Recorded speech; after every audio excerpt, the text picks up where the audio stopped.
I've got about 16 participants on my list here. If you're just coming in, if you don't mind just dropping your speaker onto mute, please. And we'll talk about that in a sec, about how you can answer questions. But just drop your speaker onto mute if that's okay. You probably don't want. Okay.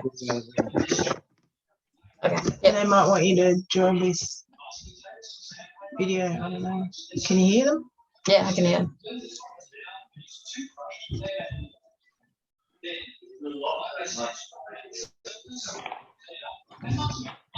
Hello, everybody. Hey, John. Hey, how you going? That's good. I'm good. Welcome. We're just waiting for He's you to come in for a few minutes and I'll go through. He's a teacher from Tarragona. No, it's not. Yeah, he used to be there. Might not be. Still am. You good? Yeah. Are you on mute? Make sure you're muted. Yeah. Hello, Dave. I think I'm. Yeah. Okay, folks, if you could just put your microphones onto mute, You make please. the screen bigger. Hang on. Make a start.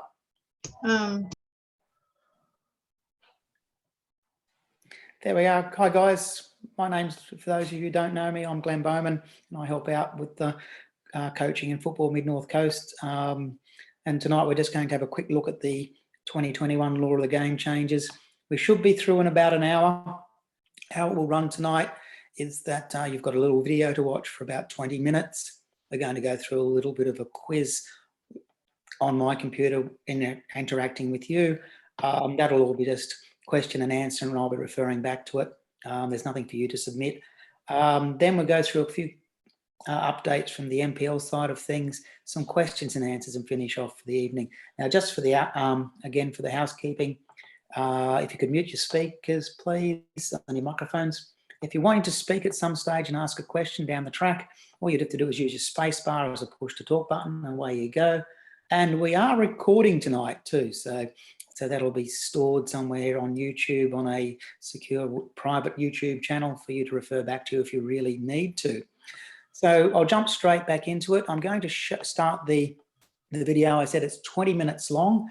I won't be talking over that. It's just from Northern New South Wales football, and then explains the changes. We won't go right through to the VAR questions at the end. They're not really appropriate to us, but 20 minutes of that, and then we'll come back and have a quick review of what we've learnt, see how we went, and move on from that. So here we go. It's the 2021 Law of the Game changes. Sit back and enjoy some quality video.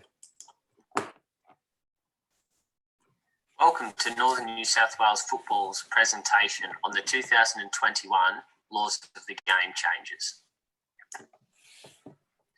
The first change made to Law 1 is in regard to the shape of the goalposts and the crossbar.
then it was always a caution to the goalkeeper.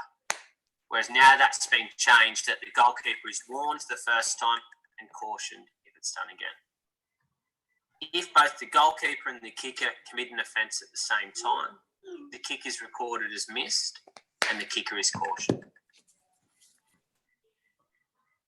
Law 11 changes to offside with a deliberate handball.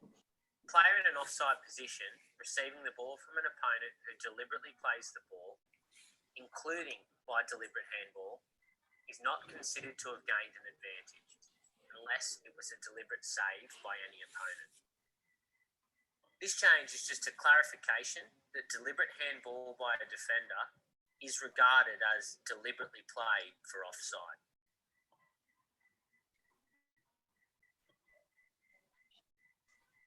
Here in this video example, the player who was offside, in an offside position, defender clearly deliberately plays the ball with his hand, which then goes on to the attacker. So in this case, this would not be offside as the defender has deliberately played the ball.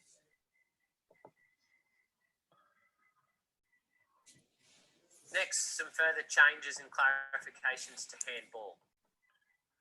So for the purposes of determining handball offences, the upper boundary of the arm is in line with the bottom of the armpit, as shown in the image on the right of screen. So below the armpit is a handball and above is not a handball,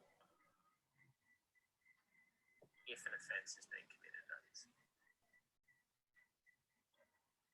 The wording of Law 12 has been amended to clarify the intention of the law. So now, if the ball touches an attacking player's hand or arm and then goes to another attacker and a goal or goal-scoring opportunity occurs immediately, this is a handball offence. It is not an offence if, after an accidental handball, the ball travels some distance, or there are several passes, or there is a notable time interval between the handball and the goal or goal-scoring opportunity.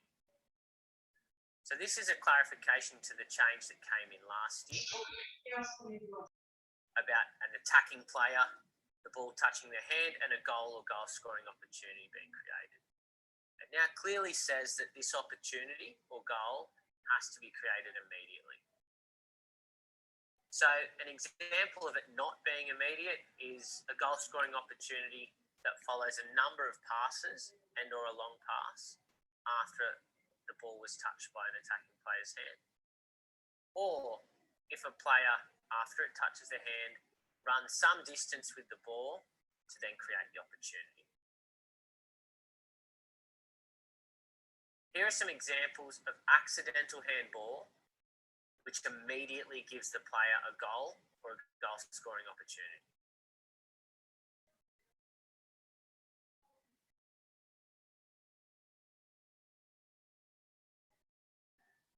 So in that case, it touches the attacker's arm there. He immediately shoots and scores. So the correct decision there would be a handball.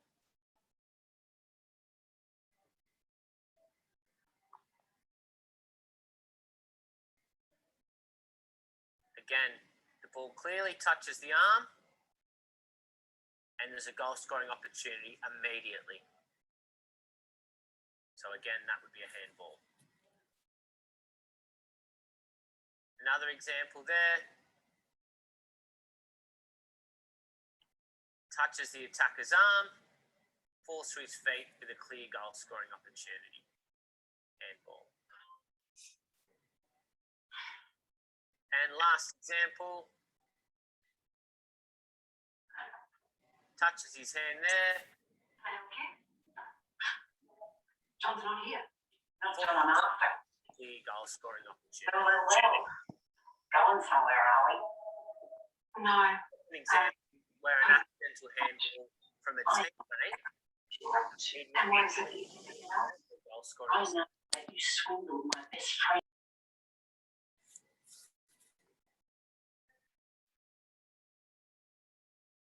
So So as the player there goes to head the ball, touches his arm, which immediately falls to the number 9, who from that has a clear goal scoring opportunity.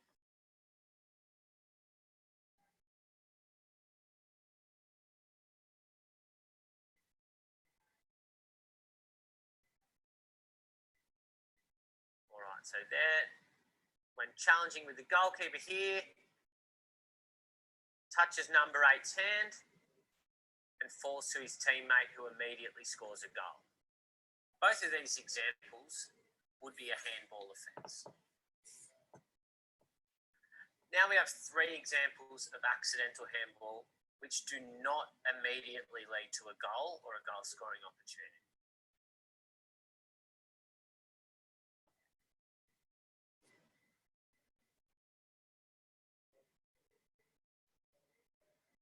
So in that case, the attacker handles the ball there, dribbles some distance. There's then 2 passes before the goal was scored or the goal scoring opportunity eventuated. So that is not considered immediate.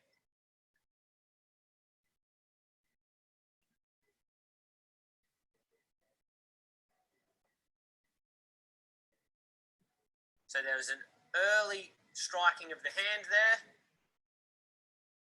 dribbles the ball, a large time interval, falls to a player with a goal scoring opportunity. And that is, again, not considered immediate.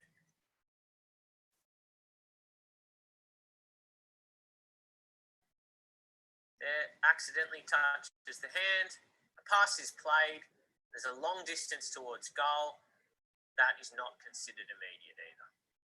So they're 3 examples which would not be given as handball. Now, it is an offence if a player deliberately touches the ball with the hand or arm, ... That section hasn't changed. Here's where there are some changes. An offence if a player scores in the opponent's goal directly from their hand or arm, even if accidental, including by the goalkeeper. And after the ball has touched a player or a teammate's hand/arm, even if accidental, if immediately they score in the opponent's goal or create a goal scoring opportunity, it is an offence. So the changes on this page are just again to emphasise the introduction of that word immediately for these attacking handballs. So another section of Law 12 with a change, and that's around an illegal second touch by the goalkeeper. Now, the goalkeeper has the same restrictions on handling the ball as any other player outside the penalty area. If the goalkeeper handles the ball inside their penalty area, we're not permitted to do so. An indirect free kick is awarded, but there is no disciplinary sanction. However, if the offence is playing the ball a second time, with or without the hand/arm, after a restart, before it touches another player, the goalkeeper must be sanctioned if the offence stops a promising attack or denies an opponent of the opposing team a goal or an obvious goal scoring opportunity. So, typically, no disciplinary sanction for a goalkeeper when committing an indirect free kick offence within their own penalty area. However, if that offence is playing the ball twice before it touches someone else, they must be sanctioned if it's Dogso or Spar.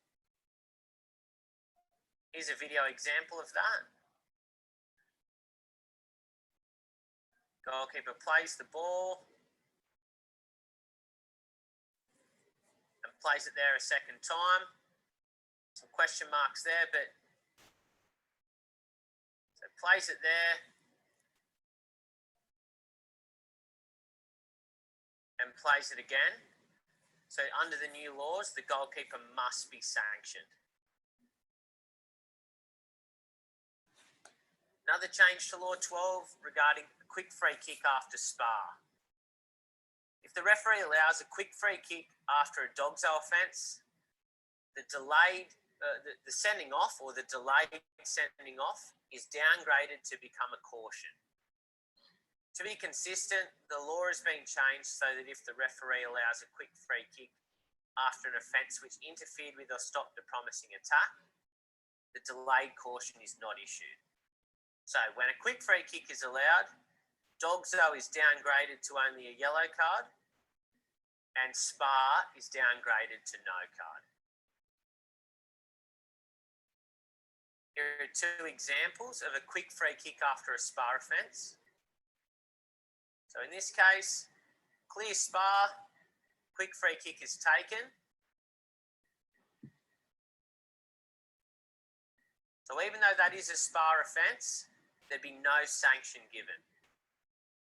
It's downgraded to no card.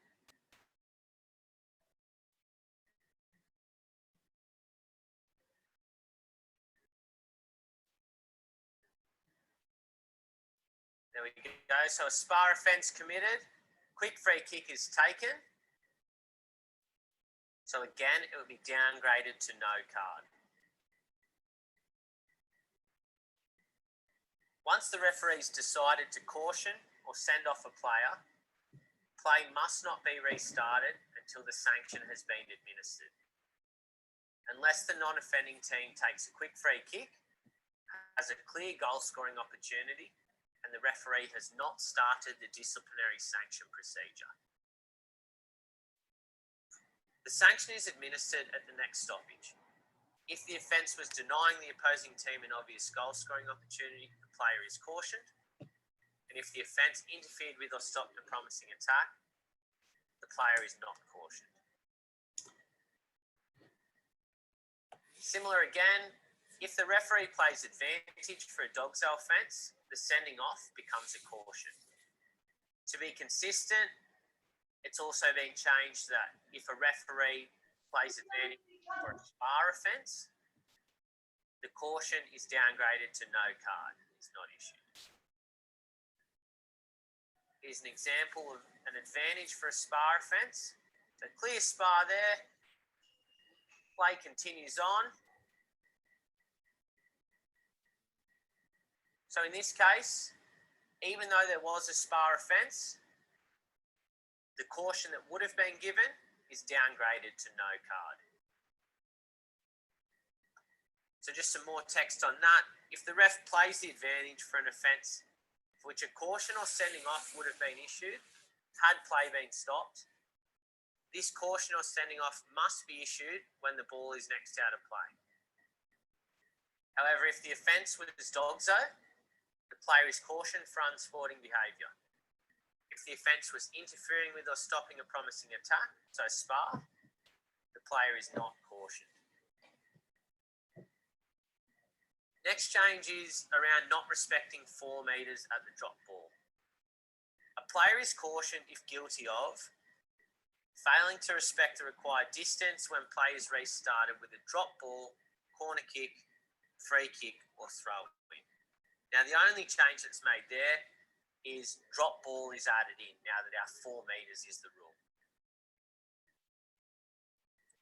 So yeah, if a player doesn't respect the required distance at a drop ball, the referee is able to caution them.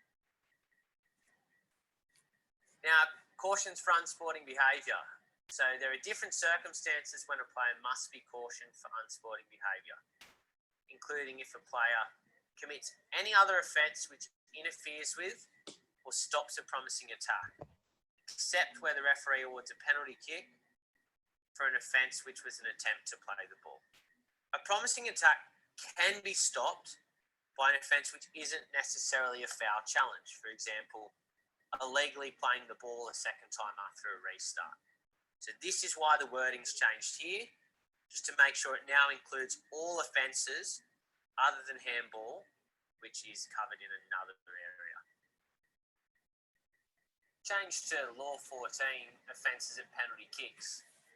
It's been confirmed that at a penalty kick, if a goalkeeper encroaches but does not clearly impact the kicker, if that kick misses the target or hits the crossbar or goalposts and rebounds, does not require a retake. So here's an example of a goalkeeper offence which doesn't clearly impact the kicker.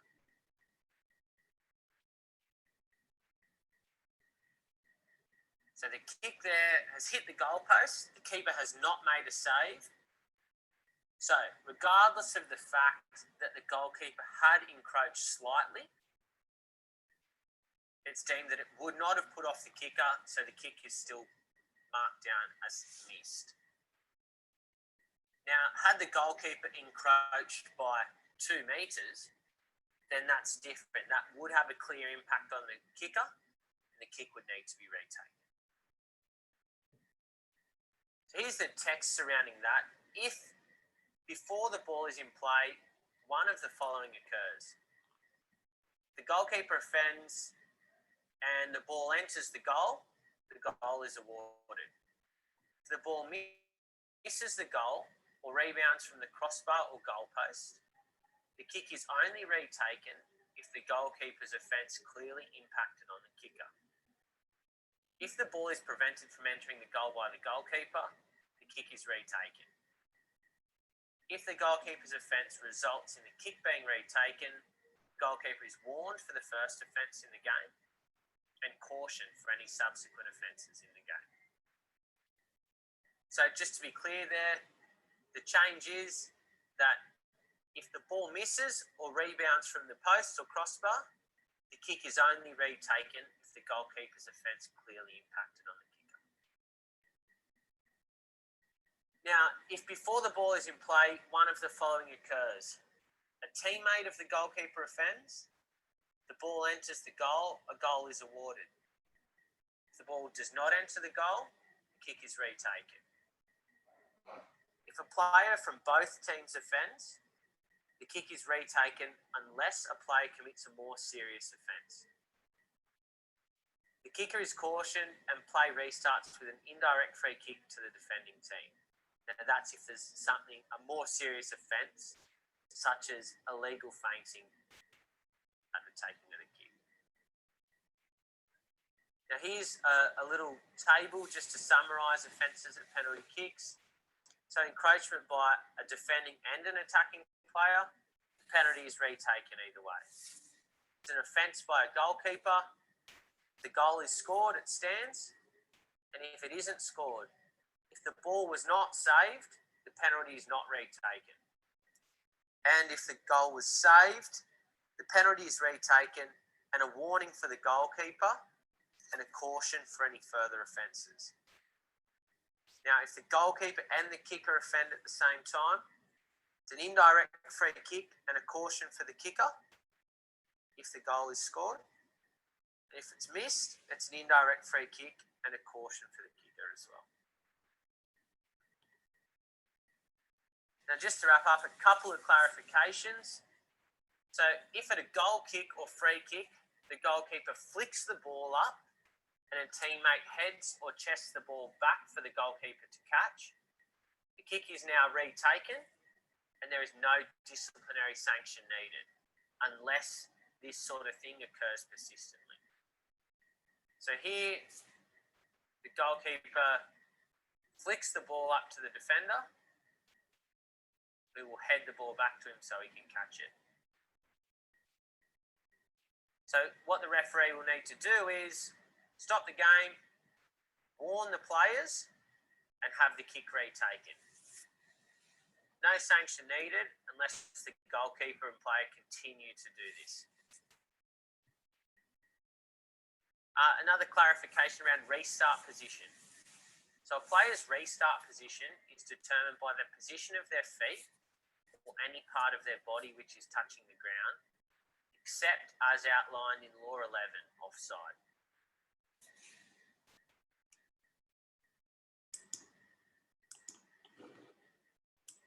Okay, folks, that's pretty much the video. What I'd like to do now is to just go back through a little quick question and answer, just to probably reinforce what you've seen. I know some of those explanations can be a little bit wordy. So the idea is to just review the major points. The whole video and presentation will be available for people to look back at, and also can refer to their law chart as well. So just give me a second here while I play with my computer. And Yep, beautiful. So I've just basically, the original plan was to send this out to each and every referee with the video link, and they could do this at their own time. Love to keep looking at that as an idea in the future, but with the flooding and various other things, that wasn't going to happen tonight. So basically, I'm just going to go down through a few explanations sequentially from the video. So the first point was law 1, the field of play. Goalposts must be square, rectangular, elliptical, or a combination, must not be dangerous. And the answer correct here is, of course, true. You won't sleep tonight knowing this, that the goalpost and crossbar are a combination of 4 basic shapes. They should be square and perpendicular to the ground, but that's another story. So off to part 2. If you have any questions during this, please stop and use the space bar and have a chat too as well, especially down the more complicated questions later on.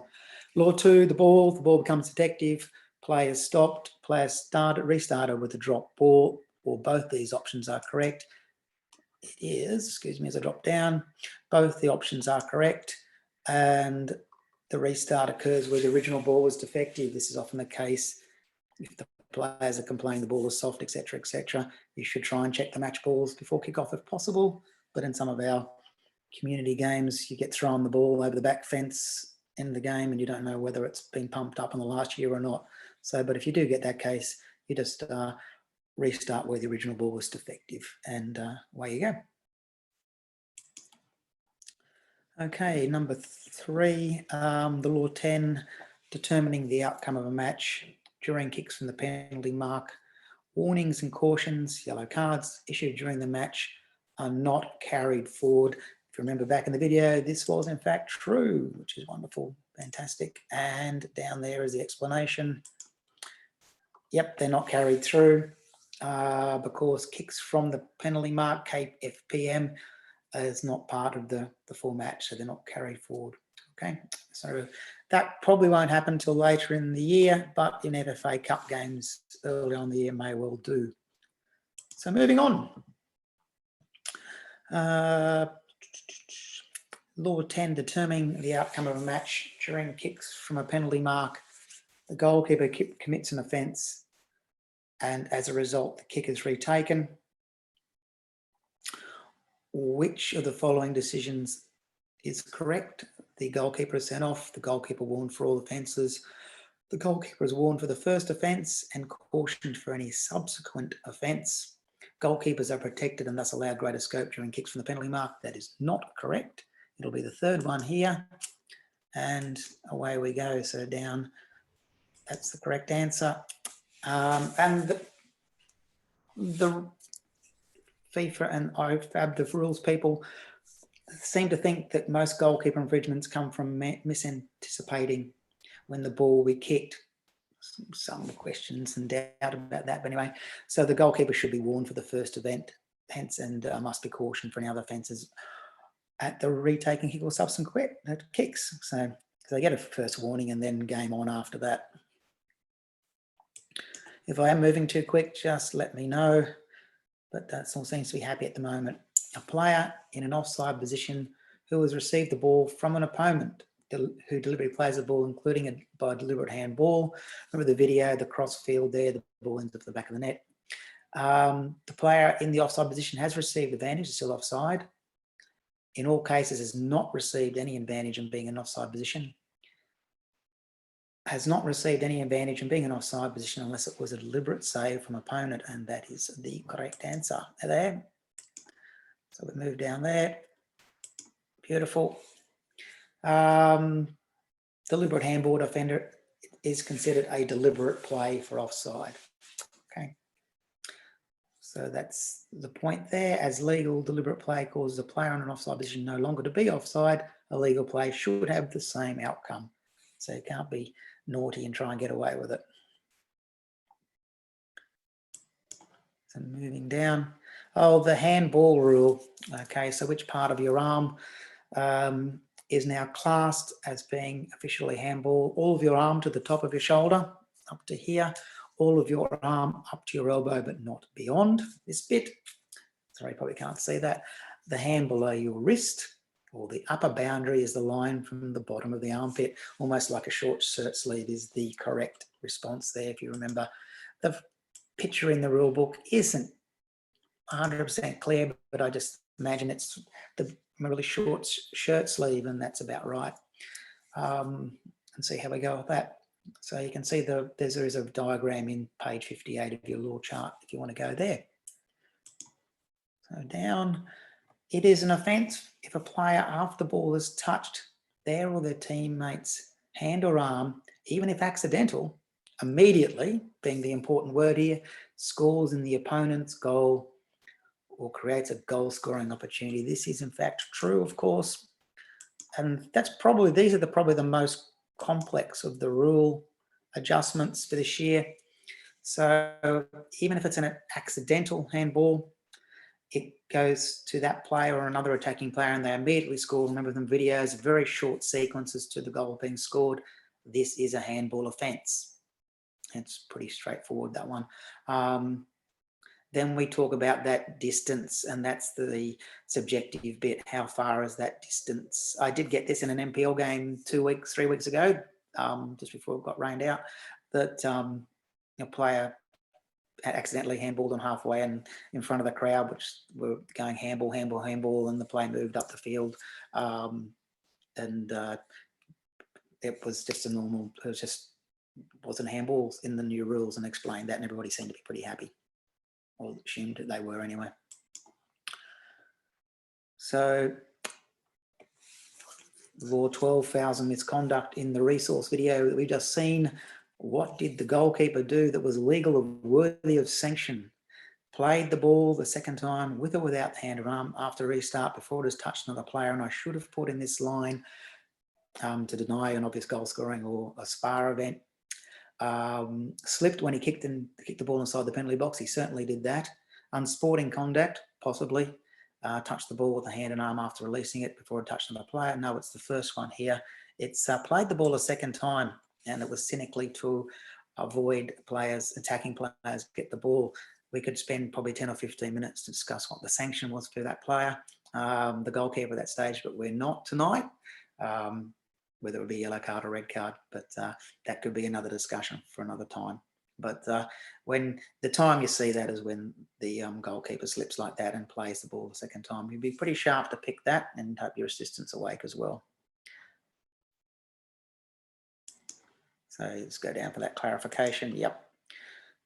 It's all about the promising attack or the dog, so the denying an obvious goal scoring opportunity, and the cautions are the yellow card or red card. Then just other bits there as well. But a pretty rare event, but just a little bit of a clarification there as well for those rules. Again, back still with Law 12, fouls and misconduct. In this sequence, what is the correct decision? A player has denied the opposition an obvious goal scoring opportunity, a dog so. For younger refs, please don't call it the last man. I get that so often. It's not no such rule. The denying an obvious goal scoring opportunity, and then you have your points where you just see whether the player is running towards goal, how much control the player's got, those sorts of considerations. But it's not the last man rule. But the opposition quickly take the free kick, if you remember from the video, with advantage, seeing a clear goal scoring opportunity, and the referee has not commenced any disciplinary action. There's not a red card flying above his shoulder or anything like that. So what do? Do you stop play and issue a red card for the dog so? Stop play and issue a yellow card for the stopping a promising attack? At the next stoppage, issue the offending player with a yellow card. Ignore all sanctions and play on. Of course, it will be at the next stoppage, issue the offending player with a yellow card, as it has been downgraded. Very nice piece of refereeing to do that if you do. But if they do say playing on ref and you haven't pulled the card out, yep, it moves on, and the potential red card becomes yellow card. You probably have players yelling at you at that point, and just quieten them down and quietly explain it's your rule.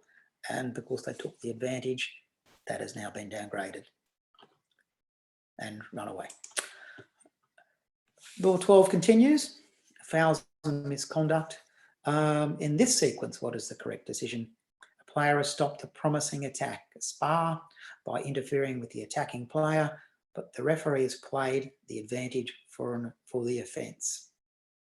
So did the referee issue the offending player with a yellow card when the ball is next out of play? As advantage was played, the player is not cautioned. C, the player is sent off red card when the ball is out of play, ignore all extensions and play on. It's now as advantage was played, the player is not cautioned, and this is to be consistent with the previous question, the downgrade, it continues. If you play advantage there, it's one you probably see a little bit more often. If you stop that promising attack, the yellow card should not be issued if you've played advantage. If you stop the play, of course, the yellow card condition continues. So here we go. Still with Law 12, a player is cautioned when failing to respect the required distance from a drop ball, corner kick, free kick, or throw in. What is actually the correct distance from a drop ball the player should be in respectful distance? It is 4 metres. 2 metres for throw-ins. And if you look, and it took me a while to find it, but it is in Law 8, describes the distance. So the rules have just added the drop ball into that mix. Again, the uncontested drop ball, you just need to remind players about that, and away you go. Law 14, the penalty kick. This is one we're going to see a little bit of. Referees and assistants should have a little chat before the game, and also just find everybody on the same page length, because often the assistant calls the encroachment when the goalkeeper comes off the line. So make sure they're fully aware of this new consideration of the rule. What is the correct decision? A goalkeeper has moved off his line during a penalty kick, but the kick has rebounded off the crossbar. The kick is only retaken if the goalkeeper... So that's okay. So there was a question coming through. The kick is only retaken if the goalkeeper offence has clearly impacted the kick, and that's clearly impacted. That's a couple of metres off the line. I think is what the video suggested, and I think that's, yeah, it's clearly jumped off the line. The penalty kick is retaken, the goalkeeper caution. No, it's the first one. Okay, we saw that from the video.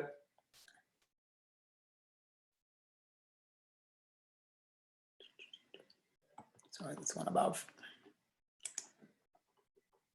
Again, IFAD believes that the most goalkeeper enragement results from misanticipating when the ball will be kicked.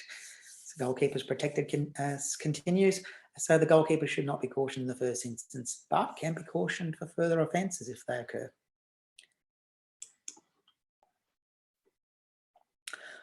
Only a couple left. Law 14, the penalty kick. What is the correct decision? A goalkeeper has moved off his line during a penalty kick and prevented the ball from entering the goal. And the correct answer is a penalty kick is retaken and the goalkeeper warned it for the first offence. So they get a warning for that one, but the penalty kick is retaken. So a clear saving of the goal, even though they have encroached, and away we go.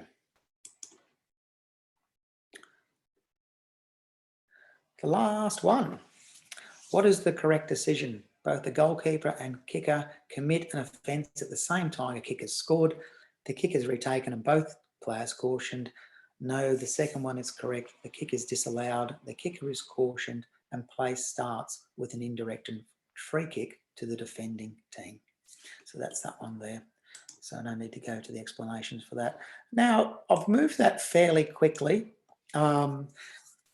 It does help to review the video, and particularly those little clips I think have been particularly helpful, even though they're not clear for the handball issues. You can assume that a handball's happened in there somewhere, but you get an idea of what the gist is for those rule changes for the year. Now, at this stage, does anybody have any questions? Great, let's move on. Now, I just want a quick little update before we finish. It's about the... looking at some adjustments to NPL fixtures for for those of us involved in the NPL, or those who will be involved in it. So Brad from Northern New South Wales Football has asked us just to update a few of these things, and there's about 6 slides here, and they're pretty straightforward. So NPL games, the Sunday afternoon National Youth Premier League games. So this is really easy. All games are 40 minutes with a 10-minute halftime break. 13s, 14s, 15s, 16s. The games that we control. So they're all 40 minutes, 10-minute halftime break. That's a change from last year. So really simple. These rules are available and should be printed off by NPL refs from the Northern New South Wales website. Very handy to have. The game I did a couple of weeks ago, I was able to point out some of these changes to the coaches whom you think would know it better than us in regards to these sorts of issues. They were fine. So the ball sizes, only the under 13s use a smaller sized ball. You won't have to worry about that if you are one of the refs on those games, because the balls provided are usually the right ones if they give them to you. I don't think there'll be any issues there. Size 4 for the 13s, but everybody else is the full size ball. The technical areas, it's a crowd in there. For the teams, they have 6 registered team officials who can if they wish to, and 5 interchange players. So there can be 11 people jammed into that little, over at the zone field in that little shed. It'll be very cosy. But all these people must be named on the official team sheet. If they're not there, they're not in that technical area. And it's not an easy thing to do to check everybody off. The senior assistant on that line, especially the zone field, should be just doing a little bit of a roll call if they can, making sure everybody's there that should be. In NPL this year, player interchange is unlimited during the game and at halftime. There were some restrictions to that last year, but now it is unlimited, and each team is permitted 5 interchange players, of course, must be on the team sheet. So unlimited interchange, that's the rule they didn't know a couple of weekends ago for their first round, but they were cool. They just needed to know about it. Okay, for match day, no FIFA-style walkouts. This is COVID restrictions and compliance. So no FIFA-style walk-up. Players just move onto the park. You call the captains over, do the toss, and they usually go into a huddle and do their little chant and jump up and down, and then you kick off. So no FIFA-style walkouts. Still should be thinking about physical distancing, and we're not encouraging, or it does say no direct handshaking, at least for the next couple of months at least, and see how we go. But it's just do your fist pumps or your elbow touches or whatever you need to do, or just say well done. But try and avoid that handshaking if you can. Now, there should be 2 ground duty officers, one provided by each club, home and away, and those people should be named on the team sheet. Really important people to have. If you get a chance, particularly young referees, it's always good to go and say hello, introduce yourself, because these people can help you out if there's any problems, and their role is to stop basically poor crowd behaviour, and that's one of the things which we've had a few problems with NPL over the years, and having two ground duty officers, one from each club, does a long way in helping that. They're named on the team sheet, so there's in an issue they can be asked and questioned about what happened, and we've been asked not to start the game unless the names are on the team sheet. Often between games the time is limited, particularly with the amount of information that's on the NPL team sheets, and it is sometimes hard to do all these things in a few seconds and not run late. So try your best to do that, but just try and request those names be on the team sheet, or pass it to a responsible person that's around and say, can we get these names on here please, and I'll start the game if there's somebody around doing that. And the last one is the team sheet. It's complex a little bit. As we ask you to, if you are doing the games, record the time of the goal and incidents. Make sure that's on your notebook that you carry with you. Also that it's completed at full scores and half times requested. A lot of small boxes. I got caught with one the other day. I put the wrong yellow card in the box only because it was an oversight with my glasses. I use that as an excuse, but I had taken a photo of the card with my phone and saw what my mistake was very, very instantly. And that's the reason we do it, just in case there's a little bit of an end of the game tired mistake, and it's really handy to have that photo there, especially if you're doing a sanction report, red card report after that you've got all the details there. So make sure somebody takes a photo of the team sheet before you leave each game, no matter if the score's 10-0, 1-1, whatever. It was a good game, a tough game, or whatever. Make sure you do that. And this is a standard thing for higher performance games, that the team officials can be available to sign at 15 minutes after the match. So you've got to put your skates on to make sure that paperwork's done and available so they can sign it in 15 minutes. So trying to get off the park as soon as you can, get in there and quietly spend some time doing the team sheet, getting it correct, double checking it, take a photo of it, and then sit back and talk about how the match went. Okay, that's it. And it's 7:45. So, Craig, do you want to talk about match ref at all at this stage? Not knowing that community football isn't really starting until the 7th of May, I believe, now, due to the ground availability, but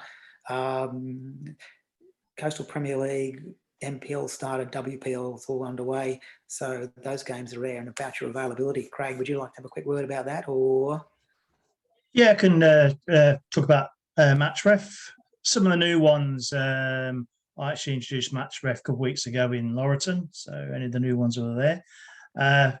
Main thing with match ref, as I say every year, you must decide your availability by 6 o'clock on a Sunday night for the following week.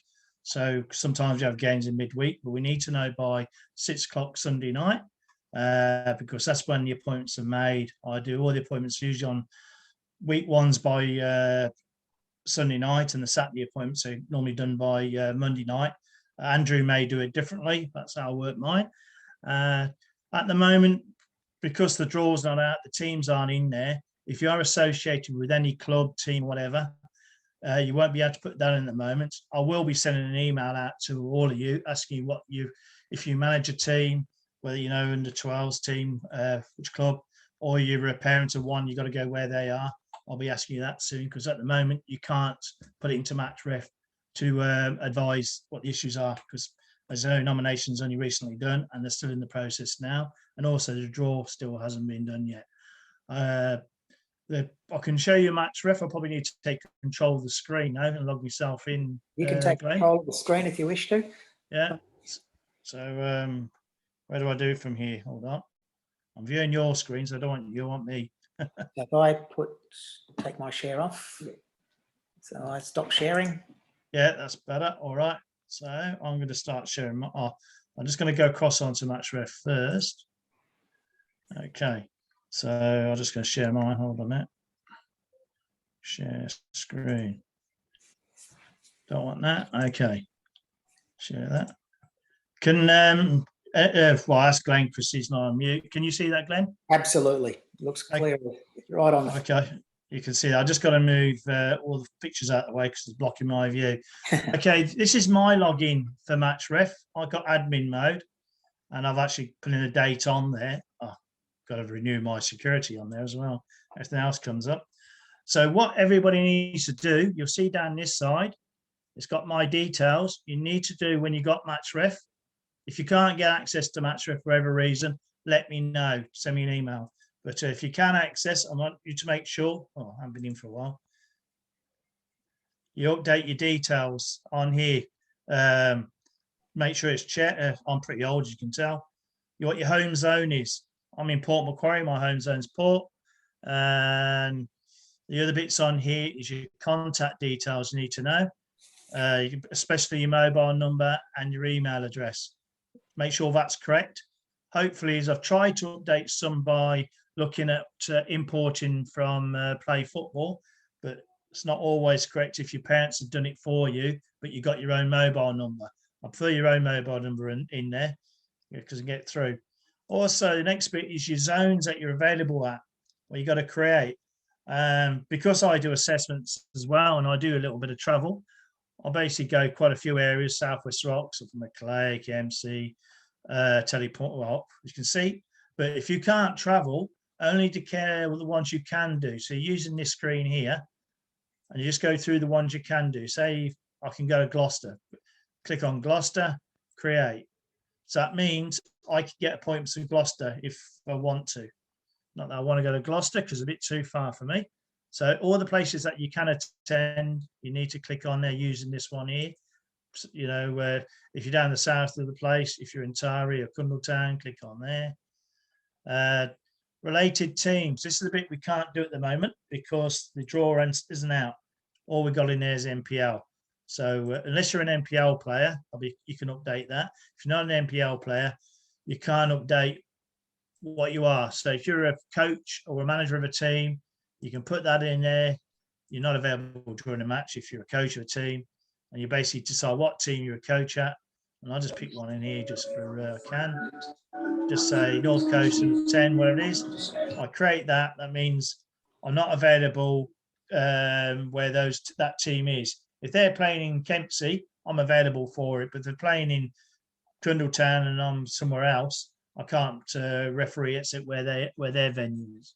So yeah, if you've got any teams that you're responsible for, make sure you update that. My unavailability, the most important bit here, it's basically match ref classifies you available for all your games. Okay, so you've got to tell the system what you're not available. So it expects you to be available Monday to Sunday. So if you're not available for any time, you need to create that. So I work shift work, so I have to keep changing mine every week anyway. So if you're not available, say next Saturday, not next Saturday, the one after, because it's too late for this one coming. So it blocks you out. You see, I can't put not available with Saturday. I'm too late. Okay, so I'm not available next Saturday the 10th. So click on there, check the time, 6 till 11. If you're not available all day, I'll just leave it as default 6 till 11. And it's just for the one day. You can just create like that, not available that day. If you're not available for the weekend, you create it this way around. You put in the day, say, let's choose this one, the 24th, same time here. Then you basically excluded to the 25th. And that makes me not available for the whole weekend. As you can see there, it's blocked me out all that particular time in there. So that's just for your unavailability. You don't need to click on I'm available. A few of you out here have done. You're always available unless you say not. Okay. My up and coming is the next bit. You will see that. So if you've been allocated any appointments, it'll always come up on here. At the moment, you can see I've not been appointed to a game, but I'm going to point myself to a particular game to show you what actually I can't actually because I've got to publish it.